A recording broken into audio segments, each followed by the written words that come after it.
You know, if we're on a really tight deadline and people are working late, like I'm going to be there the whole time, even if I can't help for whatever reason. Like if I can't help, I'll still be there, just like try and support the team and do what I can. So I think that's like really important.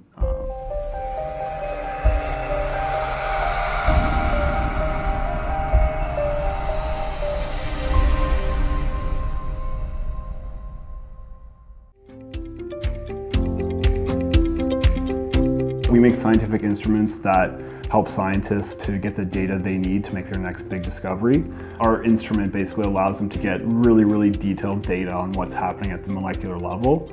And you know, this concept and these instruments have been around for like 20 years, but they've traditionally cost like $500,000 in order to get this product in your lab. So a lot of people can't afford it, so they never do the measurements, they never get that data, and that really like holds back the pace of innovation, the pace of discovery that they could otherwise achieve. So our products, 10 to 20 times less expensive. So it's something that researchers can have in their own lab, lets them get really detailed data, stuff they could never get before, and that really accelerates that pace of innovation. We wanted to be a company that could be, sustained by our own sales and marketing efforts.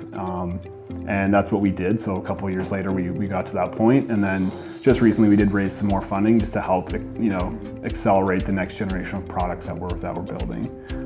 But there certainly are a lot of barriers in a hardware company. To begin with, you have a lot of costs of building and prototyping and inventory and all of that. But if you add in like the biotech and the med tech side of it, it adds even more costs. So that's always something that you have to be conscious of when you're budgeting things out and trying to raise money. You want to get as far as you can with the money you have before you have to really incur some of those really big costs.